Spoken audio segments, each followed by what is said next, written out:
The Claussen-Leahy Maverick Run.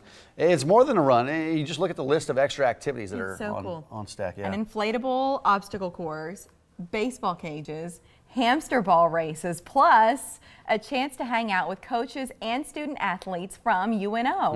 We've got half the team here, half the school athletic department here. We got the head volleyball coach, Rose Shires, head women's soccer coach, Tim Walters is over here, and then soccer player Emily Michaels as well. Hi, Thanks Emily. for stopping nice by. to see you. Coaches, good to have you here. How did this event get started? I guess we'll start with you because you've been around the longest. I've been at UNO a few years now, and the event started in 1984, basically by Connie Claussen, who was our athletic director at the time. And it was an event that was started because the unicameral decided to cut funding to UNO and to athletics at UNO. And it was a way for us to sustain our programs. It grew and grew into what is today the Claussen-Leahy Maverick Run Walk. And almost this year we had last year 2,700 runners. That's incredible. We're expecting close to that, if not up to 3,000 this next year. Yeah, and then you see all these kids running around, interacting with the student athletes. But you said something about the money, what it was intended to do in the beginning. What does it support now in 2017? You know, the money in the beginning was intended for scholarships for student athletes, and that is true to this day.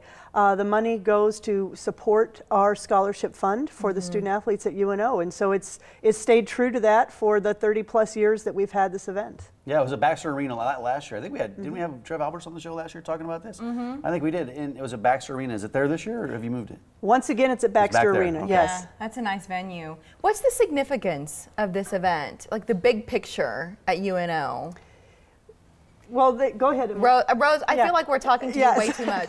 Let's kick it over to Emily. I'll comment on it because it affects me personally as a student athlete. So for us, it's a way for us to interact with the community who's supporting us. And we see them at our games, we see them, you know, in the community, but for them to have a one-on-one interaction with us and for us to actually see them supporting us and have an event where we're just interacting with each other, it's really special. And I mean, we go to it every year, and just seeing the kids, they look up to us, and so we get to play with them. And so it's just sort of seeing like the future of Omaha, you know, it's very cool and just a really rewarding event. Yeah, Coach Walters, what is it for you about this event? I mean, because there's so many other activities surrounding this. It's not just the run. Yeah, I think it's an opportunity for our student athletes to give back, to get to interact with the kids that they might not get to interact with all the time. So you get to see them out there and you see them hanging out with the children and playing in the inflatables with them, and sometimes we do the little soccer courses and that kind of stuff. So it's a cool opportunity to see our student athletes giving back and interacting with the community. Yeah, and I wonder about how many of those kids you might be recruiting someday, either of you, because those seeds are planted early, or you're inspired early in life by those events. You just never know how they'll come to fruition. Rose, let's talk about some of these extras, as we've called them, because they're like in and of themselves could be an event in some cases. What are some of the other things besides the run that you want to make sure first-timers should know about? Well, I think one of the big things is that it's a family affair. So there is something for every age group in your entire family. From the 800-meter kids race, and then once the kids finish their race, they can go into Baxter Arena. We have a complete little kids zone area for them that our student athletes actually watch the kids and interact with them, while the parents then can go and be involved in the run, the walk, and all of the vendors. We have over 50 vendors that are there going to be demonstrating every product that they have. We have Jimmy John's giving away free sandwiches, Pepsi giving away drinks. We even have an adult beverage tent this year.